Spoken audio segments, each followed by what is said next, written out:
دعا مسلمان میں عقیدہ توحید پختہ کرتی ہے، اور دعا اس دولت کا نام ہے جو صرف مومن کے پاس ہے، کافر کے پاس نہیں۔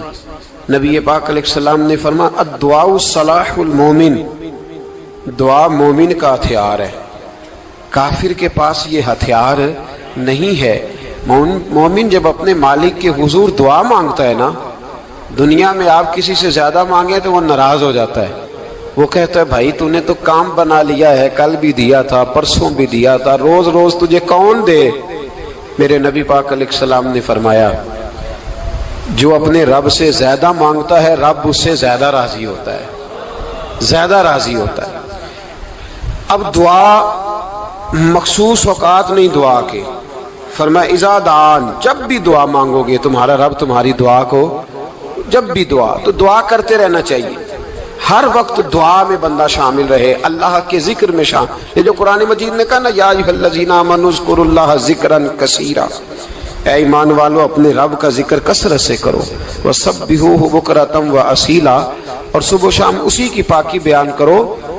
تو اس سے مراد یہ نہیں ہے کہ تسبیح لے کے سارا دن مسجد میں بیٹھے رہو اور کام کوئی نہ کرو، بلکہ اس کا مطلب یہ ہے کہ روٹی شروع کرو تو اللہ کے نام سے، اختتام کرو تو اللہ کے نام، سو جاؤ تو رب کا نام لے کے، سویرے اٹھو تو اللہ کا نام لے کے، جب تمہیں کوئی چیز اچھی لگے تو ماشاءاللہ کہو، جب کوئی مصیبت آئے تو کہو انا للہ و انا الیہ راجعون۔ تو سارا دن اللہ کا ذکر جاری رہے گا۔ نبی پاک صلی اللہ علیہ وسلم نے مسلمان کو ایک دوسرے سے ملنے کا طریقہ بتایا۔ مصیبت آئے تو کیا کہنا ہے؟ صرف فوت کی پہ نہیں کہنا، اس کی وضاحت کر دو۔ کوئی بھی الذین اذا اصابتہم مصیبہ، جب بھی کوئی مصیبت آئے اللہ کے بندے کہتے ہیں ہم اللہ کی طرف سے آئے ہیں اور اللہ کی طرف ہی ہم نے لوٹ جانا۔ تو میرے عزیز ہر وقت اللہ کا ذکر جاری رہے گا، ہر وقت زبان پہ رب کریم کا۔ دیکھیں نا نبی پاک علیہ السلام نے ہمیں ملاقات کا طریقہ بتایا۔ ایک صحابی آئے تو انہوں نے آ کے کہا السلام علیکم، نبی پاک علیہ السلام نے فرمایا رب تعالیٰ نے اسے 10 نیکیاں عطا فرمائی ہیں۔ دوسرے آئے تو انہوں نے کہا السلام علیکم ورحمۃ اللہ، تو محبوب فرمانے لگے، امام بہقی نے اس کو لکھا ہے، محبوب فرمانے لگے رب کریم نے اسے 20 نیکیاں عطا فرمائی۔ ایک اور آئے، عرض کیا السلام علیکم ورحمۃ اللہ وبرکاتہ، محبوب فرمانے لگے اللہ نے اسے 30 نیکیاں عطا فرمائی۔ اچھا اس کا مطلب کیا ہے؟ السلام علیکم، تم پر سلامتی ہو، سادہ ترجمہ یہ ہے کہ تم سلامت رہو، تم سلامت رہو، ورحمۃ اللہ وبرکاتہ، تم پر اللہ کی رحمت بھی ہو اور اس کی برکتیں بھی ہو۔ وہ کیا کہتا ہے؟ وہ کہتا ہے وعلیکم السلام، تم پر بھی سلامتی ہو، ورحمۃ اللہ وبرکاتہ، اللہ کی رحمت ہو اور اس کی۔ یہ جو مسنون دعائیں ہیں نا جو حضور نے ہمیں دعائیں سکھائی ہر موقع پہ، ان کا کمال دیکھیے۔ اب ایک مسلمان نے آتے کہا السلام علیکم، اس کا مطلب کیا ہے؟ تم پر۔ اب وہ جھگڑا کرے گا اسے مارے گا، اس کا مال چھینے گا؟ اس نے تو آتے ہی کہا تم پر سلامتی ہو۔ تو جو سلامتی کی دعا دینے والے ہیں وہ جیب تھوڑی کاٹیں گے، وہ غبن تھوڑی کریں گے، ڈاکہ تھوڑا ڈالیں گے۔ اسلام نے لفظ ہی وہ سکھایا ہے کہ فرمایا جب تم نے ملنا ہے تو تم نے دعائیں کرنی ہیں ایک دوسرے کے لیے۔ اب ہمارے ہاں نئے نئے لفظ آ گئے، ٹیلی فون اٹھایا تو کہا ہیلو، اس کا کیا ترجمہ ہے؟ کون ہے؟ اس کا کیا ترجمہ ہے؟ جی جناب، اس کا کیا مطلب؟ ہم نے دیکھا بڑے بڑے سمجھدار لوگ السلام علیکم کی بجائے کہتے ہیں کیا حال ہے؟ بھئی کیا عجیب بات ہے، بھئی کیا حال ہے کا کیا مطلب ہوا؟ وہ بعد میں کرنے کی بات ہے۔ اور کچھ تھوڑا سا جو ادیب ہیں، جو بیچارے حروف کے پیچ و تاب میں رہتے ہیں، وہ کہتے ہیں آداب عرض ہے۔ وہ کیا ہوتا ہے جی؟ اسلام نے دعا سکھائی ہے السلام علیکم، یہ کتنی خوبصورت دعا ہے۔ جب آپ گھر کے اندر داخل ہوئے تو آپ نے دعا دی السلام علیکم، یہ دعا دی آپ۔ ایک صحابی حاضر خدمت ہوئے، عرض کی یا رسول اللہ صلی اللہ علیہ وسلم میرے گھر میں غربت رہتی ہے، کیا کروں؟ نبی پاک علیہ السلام نے فرمایا جب بھی گھر جایا کرنا گھر والوں سے سلام لیا کر، گھر والوں سے کیا کہا کر؟ السلام علیکم، جب بھی گھر جائے۔ یعنی گھر آیا، اب گھر والوں نے بتایا کہ ماچس کی ڈبیا تو لے آؤ۔ اب یہ دکان کونے پہ تھی گھر والے پہ، وہاں سے ماچس کی ڈبیا لے کے واپس گیا تو کہنے لگا السلام علیکم. پھر گھر والوں نے کہا ہو بتانا یاد ہی نہیں رہا, چینی بھی ختم ہو گئی ہے. تو یہ پھر گیا چینی لینے, لوٹ کے آیا تو کیا کہا؟ جب اللہ چاہتا ہے تو کہے, جب اللہ کے رسول چاہتے ہیں تو کہے. اس کا ترجمہ یہ ہے کہ تو کہہ, تو سلام لے. اللہ رسول چاہ رہے ہیں کہ تو سلام لے تاکہ تیرے گھر میں سلامتیاں ڈال دی جائیں. تو فرمایا سلام لینی ہے تو نے, اور ساتھ تو نے اس طرح کرنا ہے کہ 3 دفعہ سورۃ اخلاص کو پڑھنا ہے. امام قرطبی نے اس کو لکھا ہے. اس نے کہا حضور غربت بڑی ہے, غربت بڑی ہے تو کہ وظیفہ بتائیں. فرمایا جب بھی گھر جاؤ سلام لو اور 3 دفعہ سورۃ اخلاص پڑھو. وہ صحابی کہتے ہیں میں پکا ہو گیا. اب وہ کچھ دنوں کے بعد, کچھ عرصے کے بعد, کچھ مہینوں کے بعد واپس آئے تو صحابہ کرام علیہم رضوان فرماتے ہیں ہماری خواہش تھی کہ یہ کچھ بیان کرے, اب بتائے جو وظیفہ لے کے گیا تھا اس کا ریزلٹ کیا نکلا. کہتے اس نے بڑی حیرت انگیز بات کی, حیرت انگیز عجیب انداز میں. کچھ لوگوں کا دل ہوتا ہے نا کہ مجھے ملے, میرے پڑوسی کو نہ ملے, اور کچھ کا دل ہوتا ہے یار مجھے بھی ملا ہے اور الحمدللہ میرے پڑوسی کو ملا ہے. تو صحابی جب حاضر ہوئے تو صحابہ کہتے ہیں ہمیں تجسس تھا کہ یہ کچھ بتائیں. تو حضور نے فرمایا کیا حال ہے تیرا؟ کہا یا رسول اللہ کمال ہی ہو گئی ہے حضور, میں جب بھی گھر جاتا ہوں سلام لیتا ہوں اور 3 دفعہ سورۃ اخلاص پڑھتا ہوں, میں تو امیر ہو ہی گیا ہوں, میرے تو ہمسائے بھی امیر ہو گئے. کتنا پیارا ہے یہ جملہ, کتنا حسن ہے. اتنا اچھا لفظ کسی اور کے پاس ہے ہی نہیں جو الفاظ ہمیں ہمارے رسول نے عطا فرمایا. اس کو اپنائیے, اس کو اپنائیے. یہ الگ بات ہے کہ لوگ مطلب کے لیے سلوٹ کر لیتے ہیں بڑا سارا, لیکن مطلب کے لیے نہیں. جس کو جانے اس سے بھی سلام لیں, جس مسلمان کو نہیں جانتے اس سے بھی. تو نبی پاک نے ہمیں مسنون دعائیں سکھائیں. رات کو جب سونے لگیں اللہ کے رسول صلی اللہ علیہ وسلم نے ہمیں دعا سکھائی. حضور نے فرمایا جب سونے لگو تو مسلم شریف میں فرمایا تم نے یہ دعا پڑھنی, اللہم باسمک اموت و احیا. تم نے کہنا اے اللہ میں تیرے نام پر مرتا ہوں اور تیرے نام پر جیتا ہوں. نبی پاک صلی اللہ علیہ وسلم نے ایک حدیث میں فرمایا کہ یہ جو نیند ہے نا یہ موت کی چھوٹی بہن ہے, یہ موت کا ایک حصہ ہے. جس طرح انسان سو جائے تو کوئی خبر نہیں ہوتی کیا ہو رہا ہے, بالکل وہ اٹھا ہے تو اس نے کہا ہو یہ کیا ہوا. سو جاتا ہے نا آدمی, اسے خبر نہیں ہوتی, اوہو میں نے تو 11 بجے اٹھنا تھا, یہ تو 3 بج گئے. اب اسے خبر نہ رہی. سوتے ہوئے لوگ چوری کر لیتے ہیں, بلکہ اس طرح بھی ہوتا ہے کہ آدمی نے گکھڑ اترنا تھا, وہ پنڈی سے آ رہا تھا لیکن وہ سویا ہوا تھا, آنکھ تب کھلی جب کاموں کی آ گیا تھا. اب اس کا اس پر زور, تو فرمایا کیا پتا اب تو کھل گئی کاموں کی, جا کے لاہور جا کے کسی جگہ پہنچ کے, تو یہ بھی ممکن ہے کہ کھلے ہی نہ, نیند ہی موت کا سبب بن جائے. تو کہہ کے سو کہ یا اللہ تیرے نام پہ سو رہا ہوں. اللہ کس نام پہ سو رہا ہوں یار؟ اگر ہم ان دعاؤں کا حسن سمجھے مت, اللہم باسمک اموت و احیا, یا اللہ میں تیرے نام پہ سوتا ہوں اور تیرے نام پر اٹھتا ہوں. گویا کہہ رہا یا اللہ میری نیند بھی تیرے فضل سے ہی ہے, اور اگر آنکھ کھل جائے تو وہ بھی تیرے فضل سے ہی ہے. کتنا اعلیٰ نبی پاک علیہ السلام نے انداز سکھایا. اور پھر بخاری شریف میں حدیث موجود ہے, فرمایا جب اٹھو تو کہو الحمدللہ الذی احیانا احیانا بعد ما اماتنا و الیہ النشور. فرمایا جب تم سو کے اٹھو تو پھر کہو اے اللہ ساری تعریفیں تیرے لیے, تمام تعریفیں جس نے ہمیں موت کے بعد حیات دی. موت کے بعد فرمایا احیانا بعد ما اماتنا, ہمیں مرنے کے بعد گویا اللہ کا شکر ادا کر کے آنکھ کھل گئی. دیکھیں کس طرح اسلام مسلمان کو اللہ کے ساتھ جوڑتا ہے. فرمایا شکر کر, آنکھ کھل گئی. کہ یا اللہ تیرا شکر ہے تو نے موت کے بعد ہمیں دوبارہ حیات عطا فرمائی, یہ شکر ادا کرو. گویا تم یہ نہ کہنا کہ میں اٹھ گیا ہوں تو میرا کمال ہے, یہ نہ سمجھنا میں اٹھ گیا ہوں تو میں بڑا پابند ہوں, جب میں ارادہ کر لوں کہ میں نے 11 بجے اٹھنا ہے تو پھر میں اٹھ جاتا ہوں. یہ نہ کہنا کہ یہ الارم بڑا اچھا ہے, یہ مجھے اٹھا لیتا ہے. ذہن کے اندر خیال کر کہ نیند تو موت کی طرح تھی, یہ جو میں اٹھ گیا ہوں تو اپنے رب کے فضل سے اٹھا ہوں. جو میں اٹھ گیا ہوں, جو ابھی اٹھے ہیں وہ تو بول دینا کم از کم کہ میں اپنے رب کے فضل سے اٹھ گیا. تو دعا سکھائی. پھر دیکھیے نبی پاک صلی اللہ علیہ وسلم نے فرمایا جب تم بیت الخلاء میں جاتے ہو نا, واش روم میں جاتے ہو, تو گندی چیزیں ہوتی ہیں وہاں، شیطان ہوتے ہیں، جنات ہوتے ہیں، یہ گندگی پہ ہوتے ہیں۔ جب تم واش روم جاؤ، بیت الخلا جائے، تب بھی دعا مانگو۔ کیا دعا مانگو؟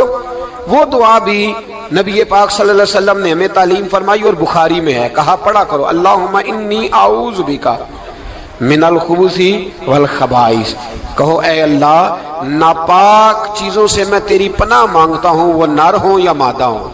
اللہ میں تیری پناہ مانگتا ہوں۔ واش روم کے اندر بہت ساری بری چیزیں ہوتی ہیں، جوان میری بات پر توجہ فرمائیں، وہاں بہت ساری گندی چیزیں ہوتی ہیں۔ انسان کئی دفعہ واش روم میں جاتا ہے، اسے وسوسے زیادہ آتے ہیں، یہ نوٹ کریں میری بات کو۔ اصل میں نا ہم بات ڈھونڈ رہے ہیں علاج اپنی بیماریوں کا، حالانکہ علاج تو سارا مدینے والے رسول کے پاس موجود ہے، محبوب کے پاس ساری دوائیاں ہیں۔ تو نبی پاک علیہ السلام دیکھیں نا، انسان واش روم میں جاتا ہے، اسے وسوسے آتے، برے خیالات آتے، وہ گناہ کی طرف کئی دفعہ مائل ہوتا ہے، تو کہا تو دعا پڑھ کے جا، اللہم انی اعوذ بکا، یا اللہ میں تیری پناہ مانگتا ہوں، من الخبث والخبائث، ہر خبیث اور بری چیز سے میں تیری پناہ مانگتا ہوں، وہ نر ہو یا یار۔ کتنا عظیم دین ہے، کتنا عظیم میرے مصطفیٰ کریم کا وہ والا دین ہے۔ اصل میں اللہ کرے بی اے پاس بچے کو بیت الخلا کی دعا بھی یاد ہو جائے، ایسے یاد ہو جائے، اور اس کے ماں باپ سمجھ لیں کہ جوان ہو گیا ہے، اب ہو سکتا ہے اس کی طرف شیطان حملہ زیادہ کرے، اسے خراب کرنے کی کوشش کرے، تو لہٰذا اسے دعا سکھائی جائے تاکہ اس کو پہلے سے پتا ہو کہ میں نے اس بے ایمان سے بچنا کس طرح سے۔ اب آپ دیکھیے نبی پاک علیہ الصلوۃ والسلام نے ہمیں دعا سکھائی، مصنف ابن ابی شیبہ میں۔ کون سی دعا؟ واش روم سے نکلنے کی۔ اللہ اکبر، بڑی زبردست دعا ہے، بڑی زبردست۔ آپ یقین کریں اس ایک ایک دعا پر ایک ایک پورا بیان ہو سکتا ہے، ایک ایک۔ یہ اس لیے نہیں میں کہہ رہا کہ میں کوئی عالم فاضل آدمی ہوں، آپ کہیں گے کہ بتا رہے ہیں میں بڑا پڑھا لکھا ہوں، صرف یہ عرض کر رہا ہوں کہ اس کے فوائد پر، ثمرات پر جو اللہ تبارک و تعالی امت کو دیتا ہے، ان دعاؤں کی جو فضیلت حدیثوں میں آئی، اور پھر جو اس کے فوائد ہے، اور اس پر بات کروں تو ایک دعا تقاضا کرتی ہے کہ اس پر پورا ایک لیکچر ہونا چاہیے۔ دیکھیے آپ واش روم سے نکلے، دعا کیا ہے؟ دعا کے لفظ کیا؟ الحمدللہ الذی، ایک حدیث میں لفظ ہے غفرانک، غفرانک، اے اللہ میں تجھ سے بخشش چاہتا ہوں۔ اور جو مشہور اور معروف ہے مصنف ابن ابی شیبہ کی روایت، فرمایا الحمدللہ الذی اذھب عنی العذاب وعافانی، فرمایا اے اللہ تیرا شکر ہے۔ واش روم سے نکلا ہے تو کہہ رہا ہے یا اللہ تیرا شکر ہے، تو نے مجھ سے اذیت دور کی، وعافانی، اور تو نے مجھے عافیت عطا کر دی، اذیت دور کر دی اور عافیت۔ بولیے، واش روم سے نکلا ہے تو کیا کہتا ہے؟ یا اللہ تیرا شکر ہے، تو نے مجھ سے اذیت دور کر دی اور مجھے عافیت۔ ڈاکٹر حکیم ہومیوپیتھک ایک چیز پر متفق کم ہوتے ہیں، پتہ ہے نا آپ کو، لیکن اس بات پر سب کا اتفاق ہے کہ اگر کسی کو قبض ہو جائے نا تو شاید 70 یا 72 بیماریاں لگ جاتی ہیں اس کو۔ اور جب آدمی کو قبض ہوتی ہے نا، پیٹ کے اندر فضلہ جم جاتا ہے، خارج نہیں ہوتا، اس کو اعصاب کی بیماری ہوتی ہے، اس کے ذہن پر اثر ہوتا ہے اس چیز کا۔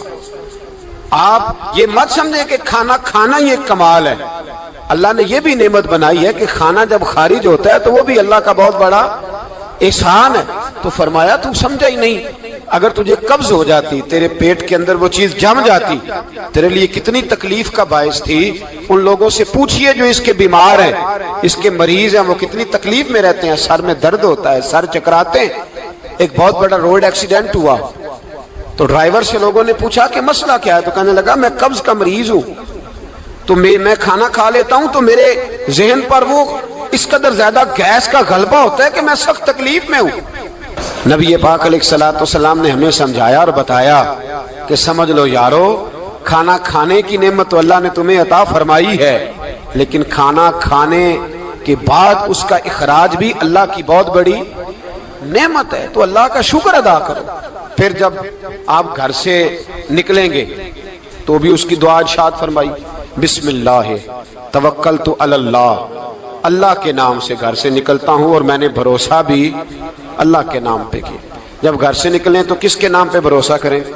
بولیے حضرت رابعہ بصریہ رحمت اللہ علیہا، آپ تشریف لے گئیں حج کرنے، جس دن واپس آئیں اپنا اونٹ کہہ گئیں جاتی دفعہ، کہنے لگی اللہ میں تیرے حوالے کر کے جا رہی ہوں اور بسم اللہ توکلت علی اللہ، بھروسہ بھی تیری ذات پہ۔ جس دن واپس آئی نا اسی دن کسی نے بتایا کہ اماں آج ہی تیرا اونٹ مر گیا ہے، تو اونٹ کے سرانے کھڑی ہو کے کہنے لگی مولا میں تو تیرے نام پہ تیرے پہ بھروسہ کر کے گئی تھی، تیرے حوالے میں تو تیرے گھر گئی تھی۔ تو لوگ کہتے ہیں اماں کے منہ سے لفظ نکلے تو اونٹ زندہ ہو کے کھڑا ہو گیا ہوں۔ تو اماں کہنے لگی نہیں تمہیں ہی غلطی لگی ہے، مرا ہی نہیں تھا، پہلے سے ہی موجود تھا، وہ اپنی کرامت بھی نہیں ظاہر ہونے دی۔ تو بھائی گھر سے نکلیں تو کس لفظ پر کہ یا اللہ میں تیرے بھروسے پہ نکل رہا ہوں میں، اس کے دو فائدے ہوں گے، ایک تو آپ اللہ کی امان میں جا رہے ہیں، اللہ کی امان میں آ رہے ہیں، اور دوسرا جس گھر کو آپ چھوڑ کے جا رہے ہیں اسے بھی اللہ کی امان میں دے کے جائیں۔ تو کتنا لذت والی دعا ہے جو نبی کریم علیہ السلام نے ہمیں سکھائی۔ اب ذرا حدیث سنیں خوش ہو کے، دیکھیں حضور نے دعا سکھائی، فرمایا جب دیکھ لو نا کسی کو ہنستا ہوا، کیا کرتا ہوا؟ ماشاءاللہ آپ تو ہنسنے لگے۔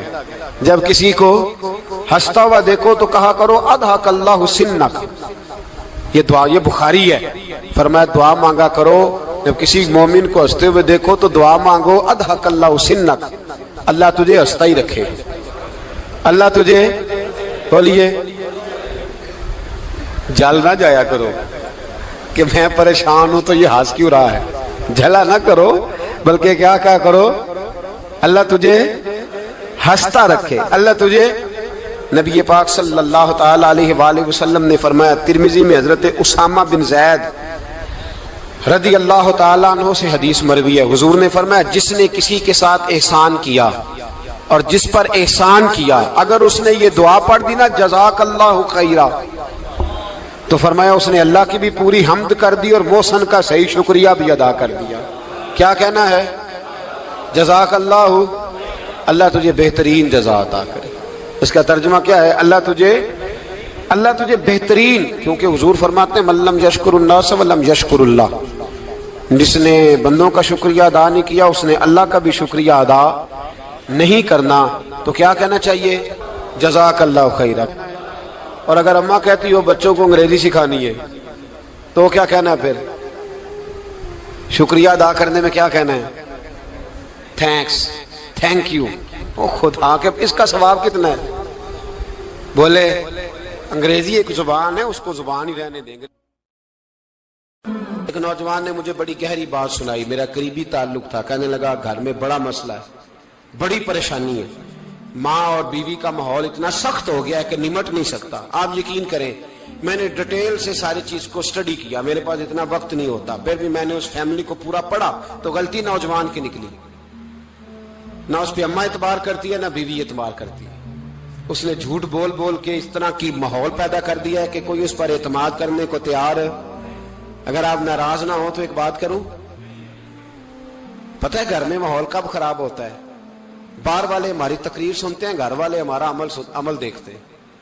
جب وہ دیکھتے ہیں نا کہ یہ کس طرح کا شخص ہے، اس کے رویے، اس کا کردار، اس کا لب و لہجہ کتنا برا ہے اور یہ کردار کا کتنا کمزور ہے۔ اعلیٰ حضرت فرمایا کرتے تھے نیک وہ ہوتا ہے جس کی تنہائی صاف ستھری ہوتی ہے، اس لیے ماحول بگڑ جاتا ہے۔ یہ جو ہم کہتے ہیں نا میرے سجن بڑے بنتے ہیں پھر ٹوٹ جاتے ہیں، کچھ لوگ ایسے ہوتے ہیں جو ان کے پاس جاتا ہے انہی کا ہو جاتا ہے، وہ کہیں اور کے قابل کیوں بھلا؟ اس لیے کہ ان کے کردار میں ٹھنڈک دیکھتا ہے، ان کے لب و لہجے میں مٹھاس دیکھتا ہے، اس شخص میں اتنی خوبصورتی دیکھتا ہے کہ اسی کا بن جاتا ہے۔ حضرت ابراہیم بن ادم کے پاس ایک نوجوان آیا، کہنے لگا میں گناہ کرنا چاہتا ہوں، فرمانے لگا بالکل کر، اللہ کا دیا ہوا رزق کھانا چھوڑ دے اور گناہ کر۔ کہنے لگا یہ نہیں ہو سکتا، فرمانے لگے چل پھر اس طرح کر، رب کی زمین پہ نہ رہ، کسی اور کی زمین پہ چلا جا۔ کہنے لگا یہ بھی نہیں ہو سکتا، فرمانے لگے چل اللہ کی چھت سے نکل جا۔ کہنے لگا یہ بھی نہیں ہو سکتا، تو آپ رو پڑے۔ فرمانے لگے پھر جناب اسرائیل جب آئیں تو ان سے کہنا مجھے 2-3 سال کی مہلت دے دے، پچھلی میری گناہوں میں گزر گئی، میں ذرا 3 سال عبادت کر لوں۔ تو وہ شخص بھی رونے لگا، کہنے لگا حضور وہ مہلت نہیں دیتے، وہ جب لینے آتے ہیں تو پھر لے کے اللہ تعالیٰ نے جب انسان بنانا چاہا نا تو جناب جبریل کو کہا مٹی لے کے آ زمین سے. حضرت جبریل نے مٹی پہ ہاتھ ڈالا تو باقی کی مٹی رونے لگ گئی, اسے جدا نہ کر. تو جناب جبریل چھوڑ کے چلے گئے. حضرت میکائیل کو بھیجا, مٹی لا. مٹی پہ ہاتھ ڈالا تو باقی کی مٹی رونے لگ گئی, چھوڑ کے چلے گئے. جناب اسرائیل کو بھیجا, مٹی پہ ہاتھ ڈالا تو باقی کی رونے لگ گئی, چھوڑ کے نہ جاؤ. تو حضرت اسرائیل فرمانے لگے تیرا رونا دیکھو کہ رب کا حکم دیکھو. وہ لے گئے, جب پیش کی تو رب کریم نے فرمایا اسرائیل جان نکالنے کی ڈیوٹی بھی تیری, تو مٹی کو لے آنا, باقی مٹی روتی بھی رہے تو روتی رہے. جب میرا فیصلہ آ جائے تو پھر اس میں کوئی گنجائش, ہم کھاتے بھی اللہ کا ہیں, نافرمانی بھی اس کی کرتے, زمین پہ بھی اس کی چلتے ہیں, نافرمانی بھی اس کی کرتے, حکم کسی اور کا مانتے, چھت پہ رب کریم کی رہتے. اس طرح نظام نہیں چلتا. میرے بھائی یاد رکھ لو, گناہوں کی سزا ملے گی, زندگی تنگ ہو جائے, یہاں بھی آزمائش ہوگی اور وہاں بھی. میں نے درس پہ کہا تھا, پھر بات کہتا ہوں, یہ میں اپنے لیے کہہ رہا ہوں, توجہ ہے میری بات پر. دعا فرمایا کرے کہ جو کچھ ہم نظر آتے ہیں اللہ ہمیں ویسا بننے کی توفیق بھی عطا فرمائے. اللہ ویسا بننے کی یہ مشکل معاملہ ہے, مشکل.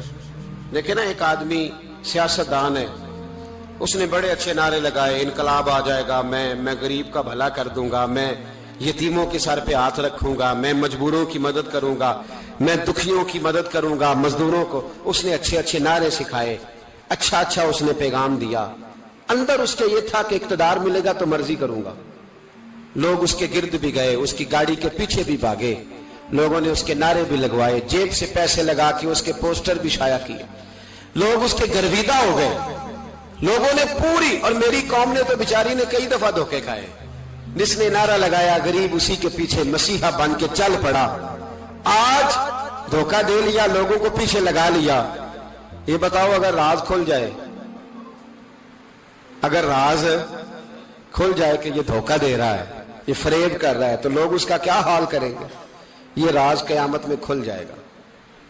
قیامت میں یہ راز یہ کھل جائے گا, کھل جائے گا. یہ دھوکے باز تھا. اذا زلزلت الارض زلزالها, جب زلزلہ آئے گا جیسے اس کا آنا ٹھہرا. واخرجت الارض اثقالها, زمین اپنے بوجھ باہر نکال دے گی. اس سے مراد کیا ہے کہ زمین پہ جو جرم ہوئے زمین بتا دے گی, باہر نکل آئے.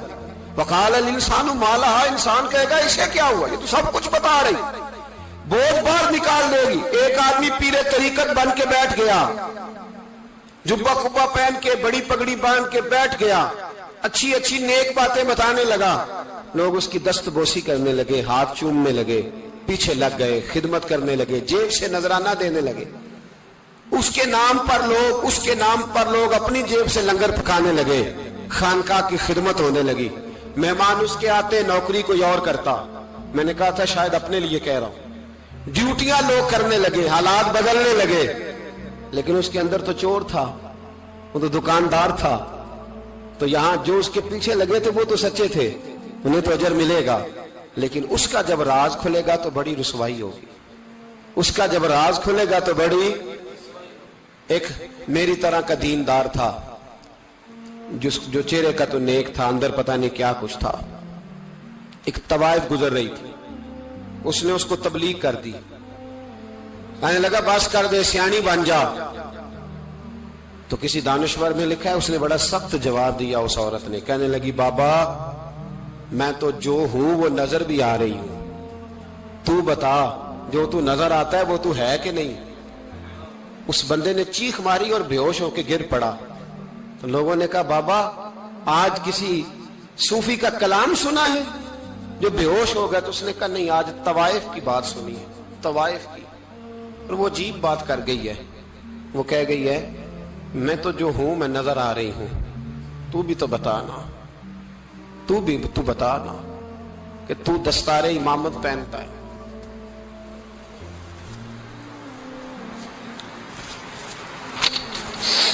تو بتا, تو جو کہلاتا ہے تو وہ ہے کہ نہیں. یہ وقال الانسان ما لها, یہ راز قیامت میں کھلے گا. ہم جو کچھ بتا رہے ہیں نا اپنی زبانوں سے, ہمیں اپنے گناہوں کا احساس ہونا چاہیے. ایسا نہ ہو کہ جب سزا ملے تو پھر اس طرح کی ملے کہ دوبارہ کسی کو کوئی منہ دکھانے کے قابل نہ رہے. میرے بھائی یاد رکھیں اور سمجھیں، گناہ انسان کی زندگی کو تنگ کرتے ہیں۔ میرے نبی پاک علیہ السلام نے فرمایا جب تو جھوٹ بولتا ہے تو تیرے فرشتے کرامن کاتبین سائیڈ پہ ہو کے کھڑے ہو جاتے ہیں، جب تو زنا کرتا ہے تو تیرے اندر سے ایمان نکل جاتا ہے۔ اور نبی پاک علیہ السلام نے فرمایا جب میری قوم میں ناانصافی عام ہو جائے گی تو قتل بھی عام ہو جائے گا۔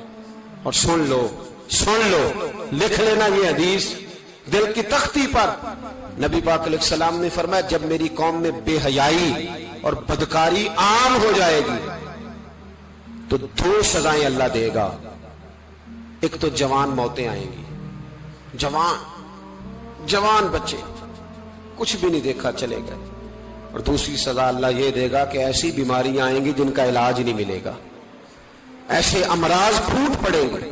اگرچہ میں آپ کو ایسی تقریر بھی سنا سکتا تھا جس پہ آپ بہت زیادہ محظوظ ہوتے، پر میں نے اس جمعے میں ایسا موضوع چنا ہے جس کا ہمیں خاص ضرورت ہے۔ بھائی دیکھیں تو صحیح، کہیں ایسا تو نہیں کہ ہم ان عیبوں میں مبتلا ہیں۔ میرے نبی کریم علیہ السلام نے فرمایا جب تم نیکی کا حکم دینا اور برائی سے منع کرنا چھوڑ دو گے پھر اللہ تم پر ظالم حکمران مسلط کرے گا۔ اور اگلے لفظ اس سے بھی زیادہ سخت ہیں، محبوب فرمانے لگے پھر تمہاری نیک لوگ دعائیں بھی کریں گے تو اللہ وقتی طور پر ان کی دعاؤں کو بھی قبول نہیں فرمائے گا، اس لیے کہ تم لوگوں نے نیکی کا حکم دینا اور بھلائی سے روکنا چھوڑ دیا۔ عزیزو یاد رکھو جب گناہ عام ہوتے تو پھر حالات بدلتے اور لوگوں کو سزا ملتی ہے ان کے گناہوں کی، بلکہ یہاں تک لکھا ہے کہ نیت خراب ہو تو سزا شروع ہو جاتی۔ کیا خراب ہو؟ بولیے گا۔ نیت بھی خراب ہو تو سزا۔ حضرت رومی کہتے ہیں کہ ایک بادشاہ کو پتہ چل گیا کہ ایک آدمی نے بڑا اچھا باغ لگایا ہے، خوبصورت باغ ہے، مالٹے کا، کنوں کا باغ، بڑا پیارا۔ بادشاہ نے کہا ذرا جا کے دیکھتا ہوں۔ بادشاہ سلامت باغ دیکھنے آئے تو اب وہ مزدور آدمی تھا، عام آدمی تھا جس نے باغ لگایا، کسان تھا، اس کو کہا کہ چند کنوں توڑ کے لایا تو بڑے پیارے لگے، ایک دو اور لایا، کھائے، بڑے میٹھے، بڑے پیارے، بڑے توانا، بڑا مزہ آیا۔ تو بادشاہ کے دل میں خیال آیا کہ اس پہ قبضہ نہ کر لوں باغ پہ۔ ہمارے یہاں نا کرائے پہ دکان دیتا نا مالک، تو جب کسی غریب کی چل جاتی ہے کہتا ہے تو خالی کر، میں نے خود ڈال لی ہے، چل گئی نا اس کی۔ حالانکہ رزق اپنے اپنے نصیب کا ہے، رزق اپنے اپنے نصیب کا ہے، جس کو اللہ تعالیٰ چاہتا ہے عطا کرتا ہے۔ تو اس کو کہا کہ اور توڑ کے لا، اور دل میں خیال ہے کہ یار اتنا اچھا باغ ہے، قبضہ کر لیتے ہیں، ہماری حکومتیں قبضہ کر لیتی ہیں کہ کوئی چیز اچھی لگ جائے۔ اب وہ کسان 2-3 کنوں توڑ کے لایا، اس نے کھائے تو کھٹے نکلے، ترش تھے۔ کہنے لگا تجھے کیا ہو گیا ہے؟ تو بندہ بڑا صاحب دل تھا، کہنے لگا میں تو ٹھیک ہوں، آپ اپنی نیت سے پوچھیں کہیں خراب تو نہیں ہو گئی۔ تو کنوں میں بھی اس کا اثر آ گیا ہے، اپنی نیت، تو نیتیں بگڑ جائیں نا، نیتیں۔ اب ایک بات کہنے لگا ہوں، غور سے سننا، جب تک 2 بھائی اکٹھے کاروبار کرتے ہیں نیت ہوتی ہے کہ ہمارا گھر چلے گا، تب تک اللہ برکت دیتا ہے۔ اور جب اپنی اپنی جیبیں سمیٹنے لگ جاتے ہیں نا کہ یہ میرا 5000 ہے، آج میں گیا تھا اگرائی کرنے، یہ میرا 10,000 ہے، آج میں نے محنت زیادہ کی، جب وہ ٹٹولنے لگتے ہیں پھر اس دکان سے بھی برکت اٹھ جاتی ہے، پھر وہاں سے بھی برکت چلی جاتی ہے۔ فَإِنَّ لَهُ مَعِيشَةً ضَنْكَ، فرمایا جب تو میں منہ پھیر لیتا ہے پھر تیری زندگی اللہ تنگ کر دیتا، پھر وہاں سے بھی برکت، خوبصورتی، اثر اٹھ جاتا ہے۔ ایک سنار نے گلی میں ایک یتیم چھوٹے سے بچے کو گھومتے دیکھا تو سنار بے اولاد تھا، بچے کو اٹھا کے گھر لے آیا، 18 سال اس بچے کی پرورش کی، اس کو پالا پوسا، جوان کیا۔ سنار کے پاس وہ دکان پہ چلا جاتا، وہ کئی دفعہ دکان پہ رہتا، کئی دفعہ گھر میں رہتا۔ ایک دفعہ وہ دکان پہ تھا، بچہ گھر تھا، 18 سال کا جوان، اس کی بیوی اکیلی تھی۔ وہ جس نے ماں بن کے پالا تھا اس نے اسی پہ حملہ کر دیا، اس کا بازو بری نیت سے تھاما، بیوی چیخی۔ تھوڑی دیر گزری تو وہ نوجوان پیروں میں بیٹھ گیا، کہنے لگا اماں پتہ نہیں مجھے کیا ہوا۔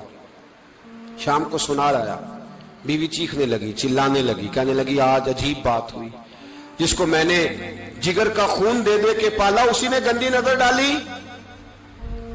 سنار محو حیرت ہے. بیوی کا خیال تھا کہ لاٹھ اٹھائے گا, ڈنڈا اٹھائے گا, نوجوان کو مارے گا, لیکن وہ رونے لگ گیا. اس نے کہا آج اس نے میرا بازو تھاما ہے, جانے کیا کیا ہے. پریشان ہونے لگ گیا, سجدے میں گر گیا. کہا تو بتاتا کیوں نہیں؟ تو وہ سنار کہنے لگا اس کی غلطی نہیں. 18 سال کے بعد آج مجھ پر بھی شیطان سوار ہوا تھا. ایک عورت آئی تھی, وہ اپنے بازوؤں میں چوڑیاں پہننا چاہتی تھی, تو میں نے بھی گندی نظر سے ہاتھ ڈالا تھا. رب کریم نے مجھے فوراً اس کی سزا دی. جن کے گھروں میں بیٹیاں ہوتی ہیں ان کی نظریں گندی نہیں ہوتی. جو بیٹیوں کے باپ ہوتے ہیں, جو بہنوں کے بھائی ہوتے ہیں, ان کی نظریں گندی. اور اگر تو ٹیلی فون کرتا ہے, تو کسی عورت کے ساتھ تعلق رکھتا ہے, تو یہ بات لکھ لے, امام فخر الدین رازی 1, علامہ اسماعیل حقی 2, ملا جلال الدین رومی 3, امام خازن 4, امام جلال الدین سیوطی 5 حدیث کے استاد اور محدث لکھتے ہیں کہ اگر تو کسی پر گندی نظر ڈالے گا تو تیرا گھر بچ سکتا, یاد رکھ, نہیں بچے گا. اس لیے کہ تیری نظر کسی کی بیٹی کو بیٹی سمجھ, تاکہ تیری بچی کا پردہ قائم رہے. کسی کی بہن کو, یہ کیا بات ہوئی کہ تو جتنا مرضی گند معاشرے میں پھیلاتا رہے تیرا گھر بچا رہے, یہ کیسے ہو سکتا ہے؟ فَإِنَّ لَهُ مَعِيشَةً ضَنْكَ, اللہ فرماتے ہیں زندگی تنگ ہو جائے گی تیرے لیے مشکل. تو ڈھونڈتا پھرے گا کہ میں مرنے کو جگہ تلاش کروں. سچی توبہ کرے, کھری توبہ کرے. یہ گناہ انسان کو مجبور کر دیتے ہیں. حضرت عبداللہ بن مبارک رحمت اللہ تعالی علیہ, ان کے سینکڑوں شاگرد تھے.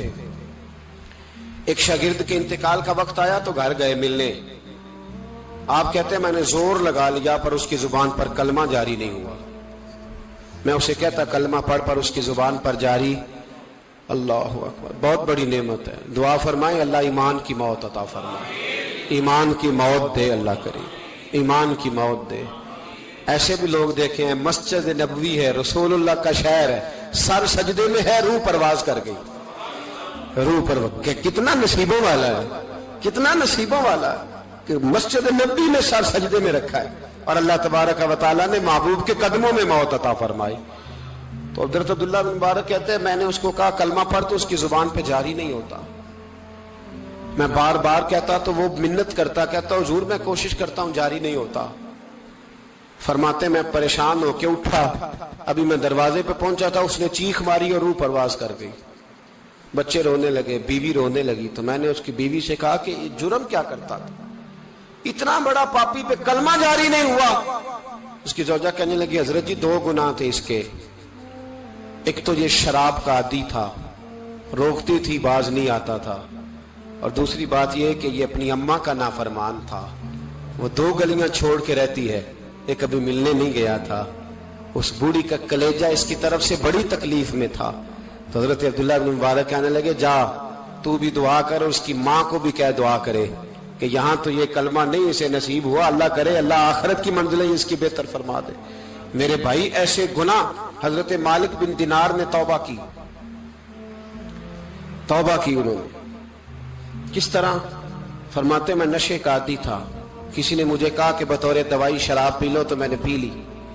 نشے کا عادی تھا, شراب پیتا تھا. اللہ تعالیٰ نے بڑی منتوں اور کوششوں کے بعد, منتوں کے بعد ایک بیٹی عطا فرمائی. وہ بھی 2.5-3 سال کی ہوئی تو پردہ کر گئی. کہتے میں اس کی قبر پہ بیٹھ کے گھنٹوں روتا. شراب کا عادی تھا. ایک دن سویا تو خواب دیکھتا ہوں کہ میرے پیچھے ایک بڑا سانپ لگ گیا ہے, اور سانپ جب منہ کھولتا ہے تو انگارہ نکلتا ہے. میں پھر دعا کرتا ہوں اللہ ہمیں معاف فرمائے, اللہ ہم سے درگزر. میں کچھ قبرستانوں میں جاتا ہوں تو میں وہاں سانپ بچھو پھرتے ہوئے دیکھتا ہوں, تو ڈر آتا ہے کہ ہم یہاں آنے والے ہیں. یہ لوگ کہہ رہے ہیں کہ تمہاری تیاری ہے, کسی وقت بھی اعلان ہو جائے گا کہ چلو بھائی چلو فلاں صاحب کا جنازہ ہے, اٹھو. لوگ کہتے ہیں جلدی کرو, اور ایک کونے میں ایک شخص یہ بھی کہتا ہے کہ دیگ بھی رکھ لو, مہمان بڑے جمع ہو گئے. اور ایک کونے میں لوگ یہ بھی کہتے ہیں کہ برف ٹھنڈی لے آؤ, لوگوں نے پانی بھی پینا ہے. پہلے اعلان ہوتا ہے کہ فلاں فوت ہو گیا, پھر اعلان ہوتا ہے جنازے کا ٹائم ہو گیا, پھر اعلان ہوتا ہے جنازہ اٹھایا جائے گا, اور پھر بات ختم ہو جاتی ہے. پھر کل من علیہ فان, پھر کوئی نہیں پوچھنے آتا, ختم ہو گیا, قصہ ہی ختم ہو گیا. ان لوگوں کی کہانی مٹ گئی، ختم ہو گئے، بڑے بڑے کج کلا، کوئی پوچھنے والا نہیں۔ موت کا راج ہے، راج ہے موت کا راج، موت راج کرتی ہے بس، اور کسی کا راج نہیں، وہ راج کرتی ہے، جدھر جاتی ہے اسی کا راج ہے، راج کر رہی ہے۔ تو حضرت مالک بن دینار کہتے ہیں قبرستان میں میں نے دیکھا، میں خواب دیکھتا ہوں، بڑا اژدہا، اس کے منہ کے اندر آگ میرا پیچھا کر رہا ہے۔ کہتے میں خواب دیکھ رہا ہوں، میں دوڑا، لیکن وہ اژدہا جب میں دوڑا تو میرے آگے آ کے کھڑا ہو گیا۔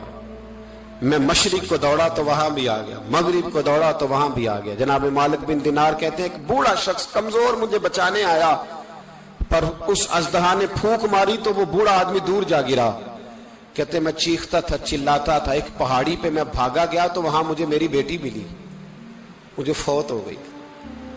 وہ اس اژدہے کے آگے اس نے یوں ہاتھ کیا تو اژدہا پیچھے بھاگ گیا۔ میں نے بیٹی کو گود میں اٹھایا، میں نے کہا بیٹی یہ کون تھا؟ کہنے لگی ابا یہ تیرا برا عمل تھا، یہ تیرا برا عمل تھا، کہ تجھے کھا جاتا اگر میں نہ ہوتی۔ تو کہا یہ بوڑھا جو مجھے بچانے آیا یہ کون تھا؟ کہا یہ تیرا اچھا عمل تھا، پر کمزور بڑا تھا، تھوڑا تھا، یہ تیرے برے عمل کا مقابلہ کرنے کی ہمت نہیں رکھتا تھا۔ حضرت مالک بن دینار کہتے ہیں میری بیٹی نے خواب میں میری داڑھی پکڑ لی اور کہنے لگی ابا میں چاہتی ہوں تو صحیح ہو جا، ایسا نہ ہو کہ پھر تیرے پیچھے یہ اژدہا لگ جائے۔ حضرت مالک بن دینار کہتے ہیں جب میں سو کے اٹھا تو میری داڑھی آنسوؤں سے بھری ہوئی تھی، پھر اس کے بعد میں نے توبہ کی، اس طرح کی توبہ کی کہ پھر میں نے کوشش کی کہ دوبارہ میں اپنے رب کی نافرمانی نہ کروں۔ حضرت عبداللہ ابن عباس فرماتے تھے جو دنیا میں ہنس ہنس کے گناہ کرتے ہیں نا، ہنس ہنس کے جھوٹ ہنس ہنس کے بولتے ہیں، ہنس ہنس کے لوگوں کی غیبت کرتے ہیں، فرمایا یہ جو تمہیں ہنس ہنس کے گناہ کرتے نظر آتے ہیں ان کا رونا قیامت میں دیکھا نہیں جائے گا، ان کے آنسو قیامت میں دیکھے نہیں جائے۔ جو ہنس ہنس کے گناہ کرتے یہ روئیں گے، فَلْيَضْحَكُوا قَلِيلًا وَلْيَبْكُوا كَثِيرًا، رب فرماتا ہے زیادہ رویا کرو، کم ہنسا کرو۔ نبی پاک علیہ السلام روتے تو صحابہ کہتے حضور آپ اتنا کیوں روتے ہیں؟ تو محبوب فرماتے جو میں جانتا ہوں وہ تم نہیں جانتے۔ بھائیو قبروں میں اکیلے جانا ہے، کبھی غور کرنا، اکیلے کوئی بندہ ساتھ حساب دینے نہیں جائے گا۔